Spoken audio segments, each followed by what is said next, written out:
In this video, we're going to be talking about quantum AI and cybersecurity.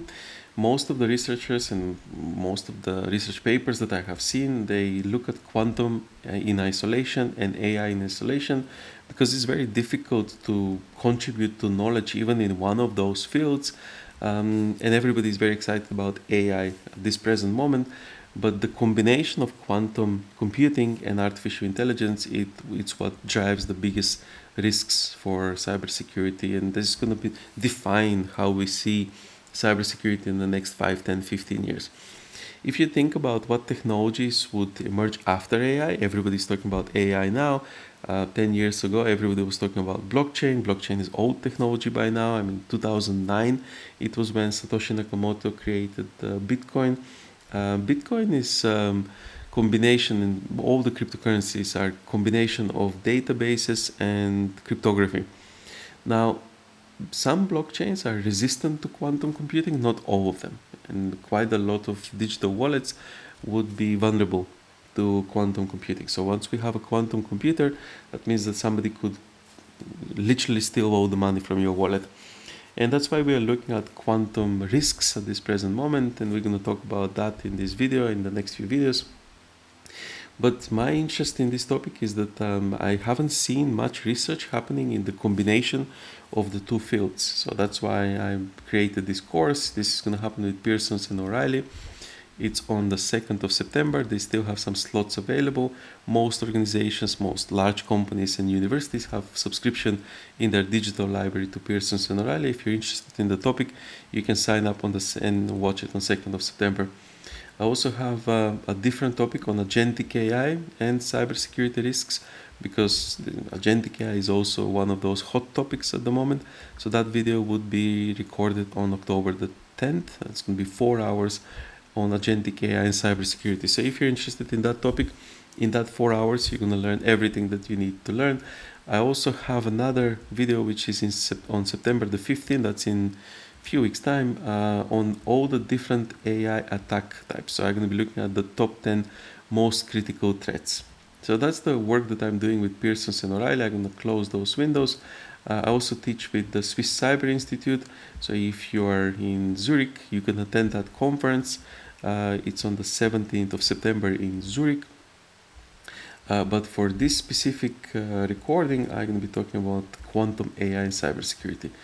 A few words about myself before we start. I work for the University of Oxford. That's my profile. I also have an association with the Turing Institute in London. So those are my profiles over there. You can read all my papers in open access for free. So whichever link you click over there, you will be able to open the paper. University of Oxford has paid the open access fees, which is around £3,000 for each paper. So there's no subscription. When you click, you can literally just read it as it is. I do have books as well. So that's my 4 books. And in terms of quantum AI and cybersecurity, starting with the topic now, as you can see, there's not much.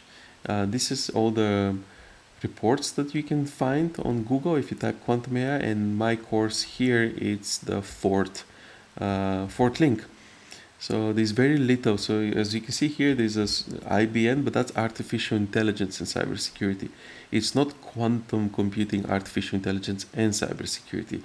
And this link here, it's quantum impact on cybersecurity, but it's not linking quantum and artificial intelligence. Actually, this is the only link that I can see that is linking both of those, and I haven't actually opened that one yet. Even the first link, ResearchGate, is not quantum AI, it's enhancing cybersecurity using quantum. So technically speaking, from all of those, only 2 are related to quantum AI, and one of those is the work that I'm presenting here. Even Google doesn't really know much about quantum AI cybersecurity. Even ChatGPT doesn't know much on this topic because it has not been researched yet. So let's start with the video. Very briefly, I'm going to go through all the different concepts here in the schedule that I have for this course. And now in the next few days, I'll record a few videos. This is my preparation for the course, basically, because I'm teaching to executives and senior directors, so I have to be prepared, and I can't really train on the video course, and I don't like talking to myself, so I have to time these video sessions to 1 hour. That's why I'm recording them on YouTube, uploading the as a form of a self-advertisement in case somebody has a subscription to O'Reilly and wants to sign up. And if you don't, you can read all my work for free on Google Scholar. Look, starting with the first point, this is the introduction to quantum computing. For this, I have around 15 minutes on the course.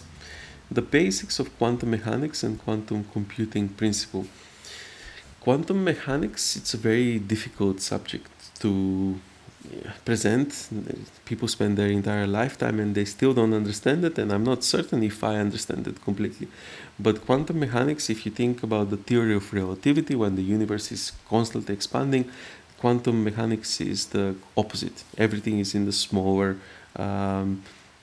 In one drop of water, probably you have like 13 trillion different particles.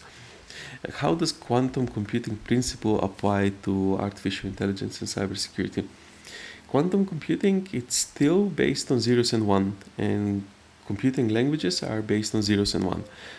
So the machine code is basically zeros and one. When we talk about Python, C++, the computing programming languages, that is just a way for us to communicate with the machine, but the machine code is zeros and one. And quantum qubits, they communicate in two states, zeros and one. That made some people interested in building a quantum computer, and in the next few minutes it's going to become clear how that quantum computer operates. But the differences between quantum classical computing, the one that you use every day, the one that I'm recording, and a future quantum computer, is that this computer that I'm using is based on the principles of mathematics, and quantum computing is based on the principles of physics. So they're fundamentally different, and the quantum computer is expected to be much more powerful. However, it's not going to be the computer that you use for your everyday. It's not going to be your laptop. It's going to be a computer that is analyzing databases. Because, as I said, the quantum principle here operates on zeros and ones. So the quantum computer basically can look at multiple states in the same time. If you think about probability, 0 and 1, what is the probability of having that 0 and 1 in a sequence? Then you would have, why is it not 1 and 0, or 1 and 1, or 0 and 0?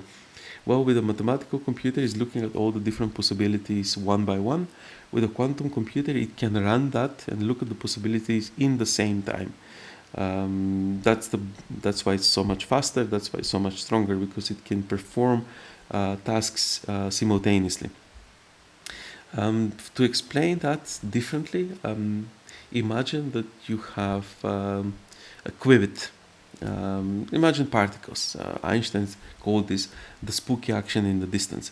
When you have a particle and then they get entangled, and then you take one particle on the other side of planet Earth and you put a very, very sensitive watches to measure the milliseconds of communication. And when you affect one particle, the other one, it's affected as well, although they're on the other side of the world. And that communication happens at the speed of light, or even faster, we don't know. And that speed is what makes the quantum principle stronger, because those qubits, they're in, as we said, they're in zeros and ones, the same like the machine code. If we can process that, that means that we can speed up the procedure. Final comment on this, and I'll move on to the next point, because otherwise you spend the whole day explaining quantum mechanics. Think about transistors that we have in the computers. They used to be big transistors, so the transistor is just those tiny little things that you have on the chip. They used to be bigger, but now they're so small that one transistor is like 40 nanomillimeters. So in other words, one transistor is like 500 times smaller than one red blood cell. So that's how small they are in your computer. And they work on very simple logic of zeros and ones. Do you have a quantum computer, or do you have a mathematical computer on that transistor? They would still be able to perform the same function, because that transistor is very, very small, and you have many transistors that they're doing many different functions. Problem is that you cannot maintain the qubits for a long time. So the problem is that we don't know how to manage the quantum computer, quantum principles, and how to correct the quantum errors. But if we can do that, we think that we can put that into a computer, because, as we said, the transistors, they're already operating on zeros and ones, and they're so small and there's so many of them. As you said, one red blood cell in your blood, it's 500 times, just one cell is 500 times bigger than the current transistors that we're using in the chips. So that hopefully it's sufficient to understand how the difference between classical and quantum computing, and how does AI and quantum computing, and how does the quantum computing enhance AI capabilities? Well, AI needs processing power, and quantum computer would have superior processing power. The current machine learning algorithms that we use, they're based on the current AI is not like, at some point we had idea that we're going to build AI based on pure logic and pure mathematics. That didn't work. Current AI is based on machine learning. That's the only AI that we have. Deep learning is still machine learning. Reinforcement learning, still machine learning. And that operates on us feeding data to the machine, and the machine needs to have processing capabilities to process that data and to derive knowledge out of that. So if you have a stronger computer, that means the stronger AI capabilities, because the machine will be able to process more data faster. Do we have such data to be processed at the speed of quantum computing? Yes, we do. So think about the laws of physics. There's a lot of data that we can process from the natural environment. You shouldn't really be thinking only about stock markets and data that is coming up. We can do that quite effectively with current supercomputers. Do we have quantum algorithms for machine learning? Yes, we do. So we have the quantum neural networks. They're still under development, because you cannot test if certain AI would operate in a specific way on a quantum computer when you don't have a quantum computer. So we're still testing this on the current computers, which are based on mathematics, and the limitations of those tests are based on that. So this is going to be like a playlist, and in the playlist I'm going to be adding test beds. So I'm going to be talking about actual tests that you can use to run quantum neural networks. But this is still just the introduction to the actual video recordings. And the applications of AI in cybersecurity. Well, quantum AI is probably the most useful for security at this present moment, because quantum computing would break all the current cryptographic encryption, RSA encrypted curve. But also quantum cryptography would be able to protect against that quantum computer. So in the same time that we are building quantum computers, we are also building quantum protection. But quantum cryptography based on physics, it's very difficult to test. So currently we're testing post-quantum cryptography. Post-quantum cryptography, it's still based on the principles of mathematics, but it's resistant to a quantum computer. And NIST in the US, the National Institute of Standards and Technology in the United States, has already standardized a list of algorithms. They've been doing this work for a decade, and most of the world will just adapt their findings, because I don't even think that we have another decade to waste because of the time travel attack. So a quantum computer would be able to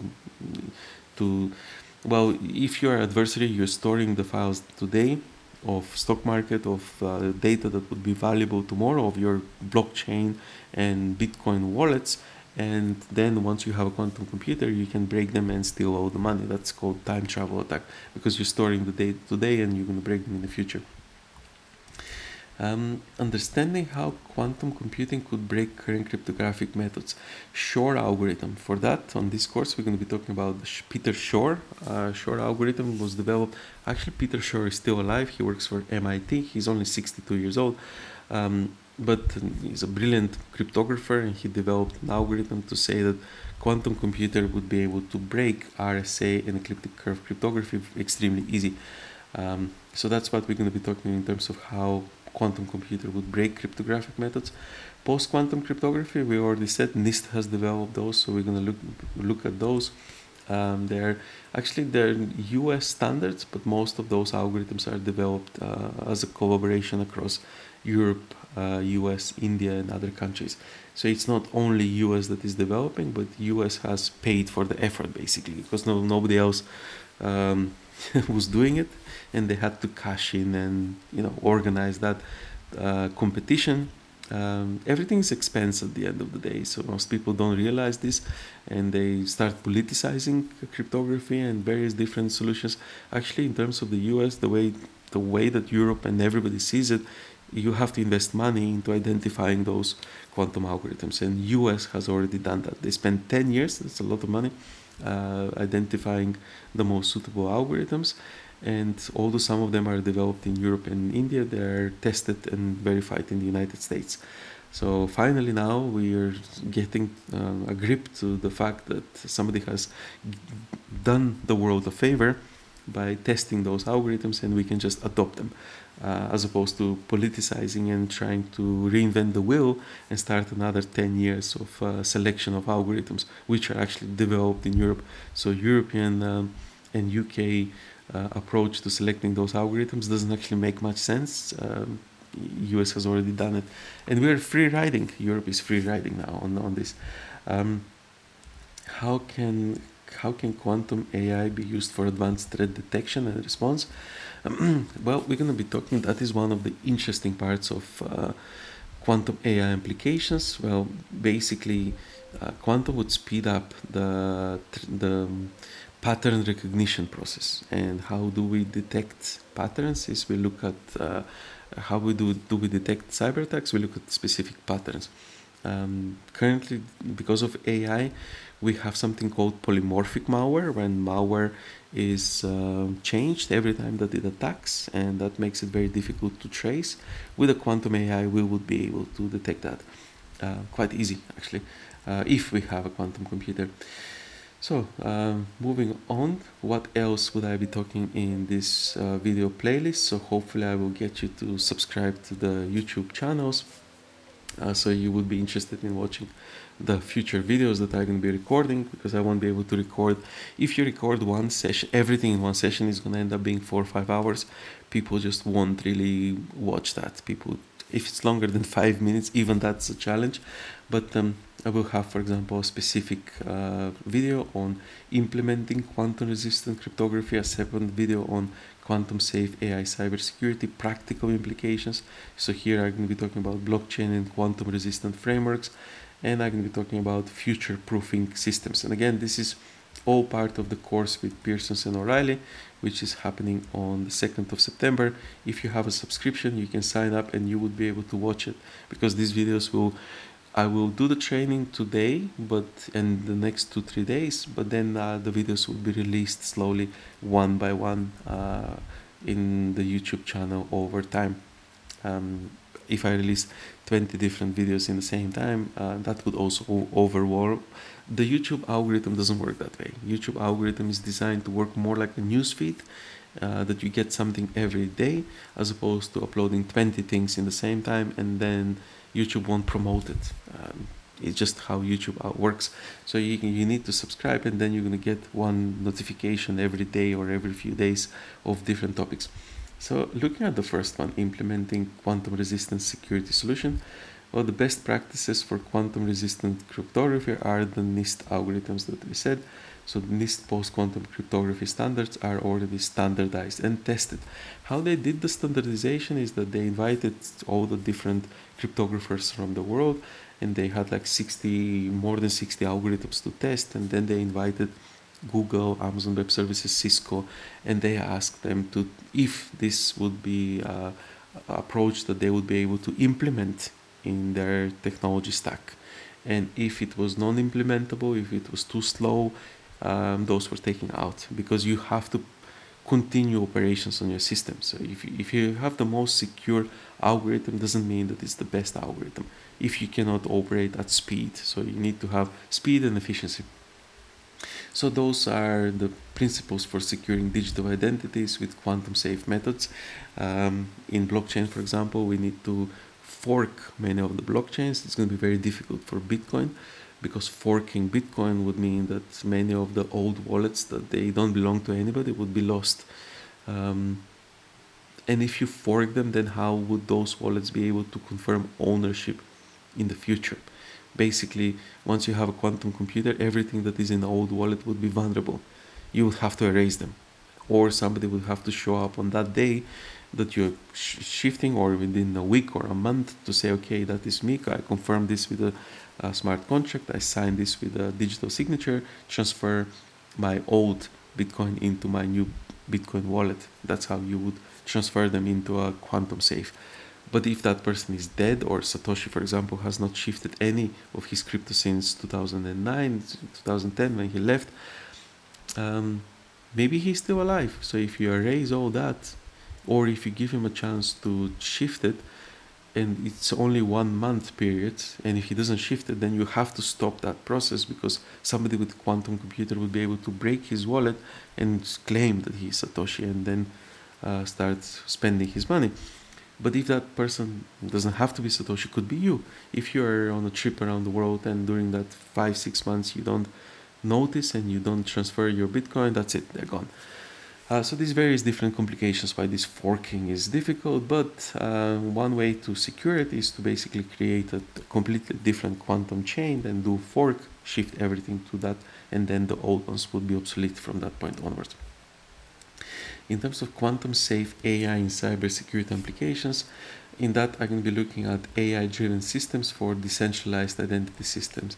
Why decentralized? Because centralized systems are easy targets. So decentralization is one of the fundamental principles of securing systems in the quantum world, that you would have not a single point of failure. Single point of failure, it's a problem. If a quantum computer can break all the current cryptographic systems, we don't even know if post-quantum cryptography that we build today would be effective, because we don't have a quantum computer. Quantum computers, again, are based on physics. Now we are building post-quantum cryptography based on mathematics. You can only test this effectiveness theoretically, but we cannot until we have a quantum computer. And there are various different quantum computers, not just one. Different chips, different approaches. So you would only know if your encryption is effective once you have the computer and you test it. Without testing, it's difficult to say. But if you have decentralized system, even if one part of the system is broken, you would still have time to recover the second system. So I'm going to be doing case studies with reinforcement learning. What is reinforcement learning? Well, AI is based on 3 different categories. First is supervised learning, unsupervised, and reinforcement. Supervised means that you put a label on all the data, like apples, pears, and then you teach the machine based on those labels. The second is unsupervised, that you feed the loads of data on apples and pears, and the machine learns what is an apple and what is a pear. Supervised learning is when you do both of those things, but then you let it out in the wild and it learns from interactions. And it gets like a reward function. And the reward function is determined by the developer. So the machine wants to learn, and every time it learns something, it gets a reward. Basically like a puppy. Yeah, so you have a puppy and you train him sit and you give him a reward. That's what reinforcement learning is. Practical implementations. The only practical implementations that I can do at this present moment is with the blockchain on quantum resistant frameworks. But we're going to be talking about at least 15 different test beds that you would be able, if you get an approval and finances, you would be able to go and test. So some of them are in Saudi Arabia, some of them are in Boston, USA. There's one in the United Kingdom. So we're going to be looking at all those various different test beds, but it's not as easy to run that simulation. It's more of a research project that you need to plan. You have to ask for approvals. With the blockchain, because it's decentralized, we can do whatever we want. So we're going to be doing testings with the blockchains. So we're going to be talking about decentralization and blockchains for digital identity and quantum safe blockchains. And in terms of future-proofing identity systems with quantum AI and quantum security, I'm going to be looking at the future threats from artificial general intelligence in quantum computing. Artificial general intelligence is the biggest fear that we have when we think about the combination of quantum computer and artificial intelligence, because it's going to be so smart that it's going to outsmart the humanity. And then question is, what would it do? You know, if it's based on pure logic, I know that I build AI systems and quite a few things in the world, they don't make sense to me. So if they don't make sense to the system that I'm building and people like me are building that system, what is it going to do? That's the question. I'll give you an example. For me, it doesn't make sense that we have climate change that is destroying the planet. Everybody's talking about it, but all those talks, they're not leading to concrete action. So when you observe cars on the road, just watch. Um, there's only one passenger seat occupied, and the cars are built for 5, even 7 passenger seats.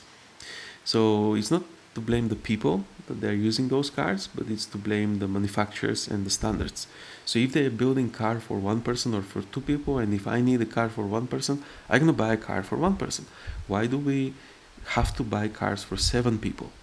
So those are 7 empty passenger seats that they're retrieving. They use as petrol and things like that. They just don't make sense to somebody who is based on logical mind. I can continue with many different examples. Meat, for example. Meat. If we stop eating meat, we're gonna reduce global higher emission, and you're gonna improve your health. Like apparently it's very healthy if you don't eat meat. Why don't we have alternatives to meat? Why is that not happening today if it's going to stop like a significant part of this climate change problem and improve your health in the same time? It's not logical to continue eating meat, right? Just because it tastes good. But that's what we do. And I'm going to have meat for dinner. And even though it doesn't make sense to me, I understand that this is how the world operates. I'm not going to change the world if I don't eat meat. But to an AI system, that concept might not be so clear, because AI would not feel the hunger like me, so it won't have the urge to go and eat a steak for dinner. It just won't make sense why people do things that they are damaging to themselves and the environment. So what is AI going to do once it has a quantum capabilities? Um, I don't know. It's not going to do anything good to this kind of conflicting statements. It might try to resolve things because we're training AI to resolve things. So how does it resolve? Well, that remains to be seen. But this is a summary of the course, and I have many demos. I have many examples. So for example, I'm just going to show you how many different test beds I have. So I'm going to open all of those, open 17 tabs, and these are going to be all the different test beds that I have on quantum computer, and they're not even loading. So this one is, hold on, post quantum. This is from the UK. This varies different. This is Lockheed Martin. So these are loads of testbeds that we're going to be looking in this session, and some of them are actually quite confusing. So we have one which is in the Boston area, and it's called Barconet, and many people confuse it with the similar principle that's Barconet in Syria. So because they're building a hyperactive broadband network, hyperspeed, but the testbed that we're going to be looking is the one in Boston, not the one in Syria. So yeah, subscribe to the channel. I'll see you in the next few videos. I'm going to do these recordings as a preparation for the course, and I'm going to upload them in the next 5, 10, 15 days. They're all going to be online, and you're going to keep getting notifications that a new video has showed up explaining how a different testbed operates. See you in the next one.